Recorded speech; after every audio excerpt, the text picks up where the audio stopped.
Hola, ¿qué tal? Espero te encuentres muy bien. Vamos a comenzar con el video programado para este día. Hoy vamos a dar pie a la asignatura de Historia de México, con el tema La Guerra Cristera. Hoy vamos a tratar un tema de los más sangrientos que han pasado a lo largo de nuestro país, a lo largo de nuestra historia mexicana. Este acontecimiento dejó muchísimos muertos por el lado del gobierno, de la milicia del Estado mexicano, y por otro lado muertos de la gente civil. Y vamos a ver de qué trata esto. Este episodio dura aproximadamente 3 años aquí en nuestro país. Pero vamos allá. ¿Qué fue la Guerra Cristera? ¿Qué es este conflicto armado que se presenta en nuestro país? Este conflicto fue un problema que se dio después de la Revolución.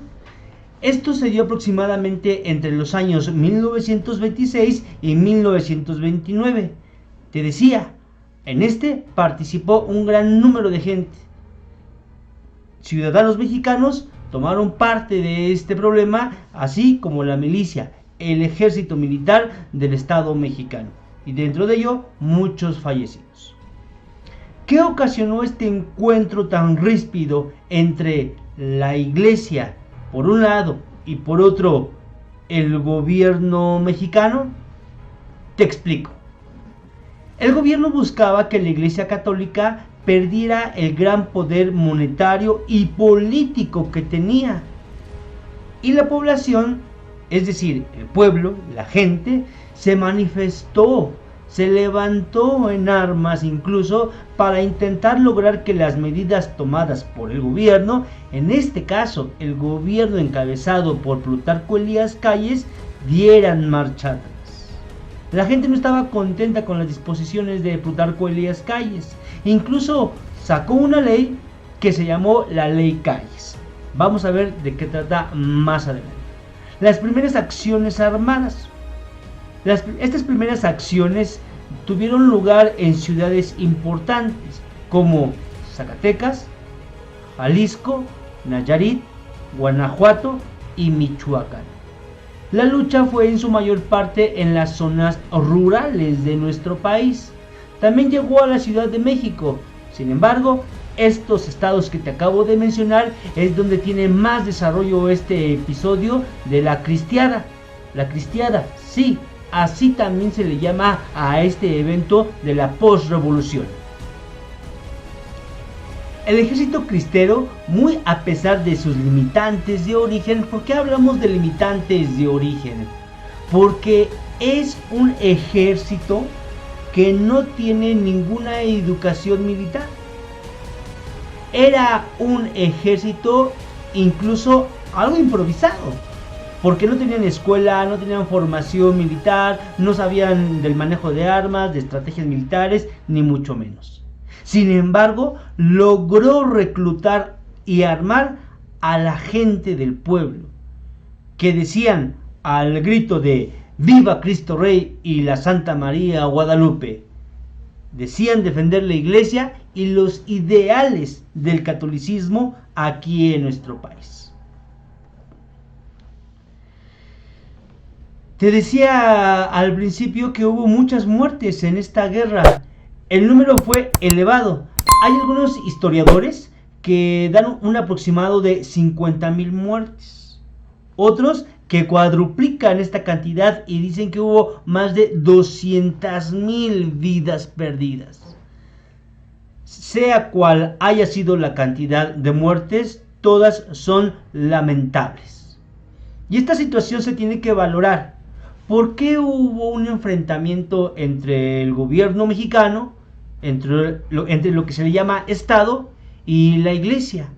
Se tiene que valorar esta situación para que no se vuelva a repetir, mucho menos aquí en nuestro país. Finalmente, ¿cómo terminó este episodio de 1926 a 1929? Pues es justamente el 21 de junio de 1929 cuando finaliza el mandato de Plutarco Elías Calles.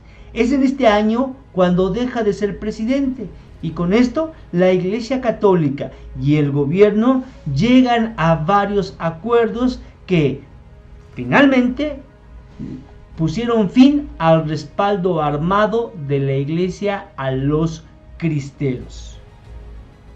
Cosa curiosa, en el caso de el ejército cristero, se llegó a organizar tanto que incluso armaron una gran asociación y una liga también. Es decir, una asociación de cristeros que con las armas empuñadas defendían sus ideales católicos. Por el otro lado, y con la firmeza de un gobierno duro, enérgico, como caracterizaba al de Plutarco Elías Calles, el ejército militar al mando de él. El gobierno, sin modificar ningún párrafo de las leyes que controlaban la iglesia, permitió que éstas continuaran con su labor espiritual sin tratar de intervenir en la vida política de México. Es decir, se respetaban las leyes de reforma que en su momento fueron promulgadas por Benito Juárez, por Sebastián Lerdo de Tejada y por el mismo Iglesias.